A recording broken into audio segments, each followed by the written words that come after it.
The issues affecting you. Revealed, explained, discussed. Now on WGAL 8 in Focus. Hello, I'm Susan Shapiro. The High Foundation has been in business in the Susquehanna Valley since the 1930s and long been involved in philanthropy. The High Foundation invested more than $4.4 million last year into various organizations. Now, in an unprecedented move, the family has shifted ownership of its companies to the foundation. That will allow the foundation to invest in more nonprofit organizations. Tonight, we'll talk to the chairman of the foundation, Dale High, and the executive director of the foundation, along with organizations impacted by this funding, as we put the High Foundation philanthropy in focus. I'm joined now by Dale High, the chair of High Foundation and the chair emeritus of High Companies, and Robin Stauffer, the executive director of the High Foundation. Thanks to both of you for being here. Thank you. Good to be here. Dale, before we get to the philanthropy, let's talk about the company itself. Your father started this company in 1931.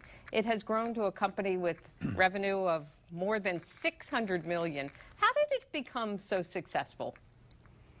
Well, my father actually bought a small welding shop in 1931 because he liked the technology, which was new at that time. He was able to see the advantage of welding of steel, and particularly steel bridges, and was able to convince the Department of Transportation at that time to try welded steel bridges rather than riveted, which would have been the mode of the day. Actually changed the industry, and he was later recognized in D.C. in the nationally for his pioneering in that arena, and that eventually took us into the bridge business, and then the business through acquisition and growth became the organization it is today, which the latest figures would show overall revenue around $800 million, which makes it one of the larger privately owned companies in the area.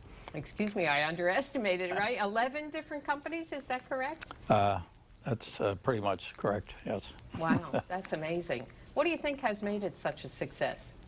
I think it's been the culture and the focus on the philosophy. Our philosophy has always been to be trustworthy, have trustworthy relationships, and to be innovative leaders. And so those principles guided a larger sense of culture and philosophy that we've tried to live by over the years. And now you're being guided by philanthropy. You have now turned over the stock of this company, the profits, to the High Foundation. What was the impetus for this? Well, we've long been involved in the community, and always felt it was important to give back and to recognize what has been given to us through the community and through others. And recognize, too, that a lot of people really never had an opportunity to make a good life for themselves. And so if we can, in some way, come alongside of others and figure out ways that we can help provide a conduit, be a catalyst to help others, as well as enhancing the quality of life here in our communities and the communities where we do business. So this will involve not just our local area, but it will also involve our other locations where our companies are located. Robin, this is an incredible gift, so to speak. What was your reaction to hearing about this plan? It is an incredible gift, and we were thrilled to hear of Dale's decision to move forward in this direction. Obviously, a lot of time and effort was spent to explore this, and we've been working on it for quite some time.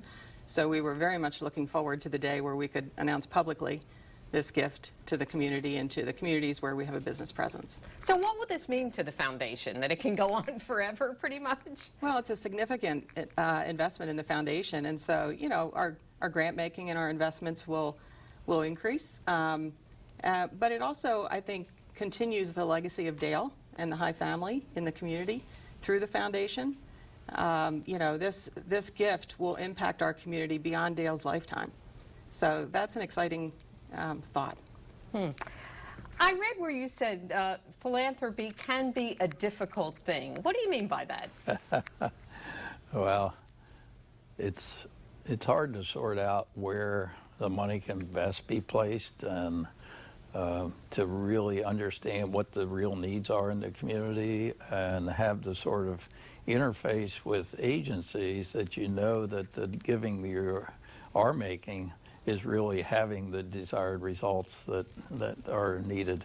We're so fortunate in that regard with Robin's awareness and partnering with so many of the nonprofits in the community and knowing their effectiveness and where we can.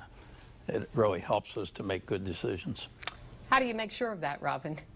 Well, it is about relationships and getting out into the community and meeting, the leaders of the nonprofit sector and other areas, and also just continuing to evaluate through our grant making efforts, the sustainability of organizations. We have a pretty robust due diligence process around grant making, and so just continuing those practices to evaluate the requests, the projects, and continue the relationships that we've built.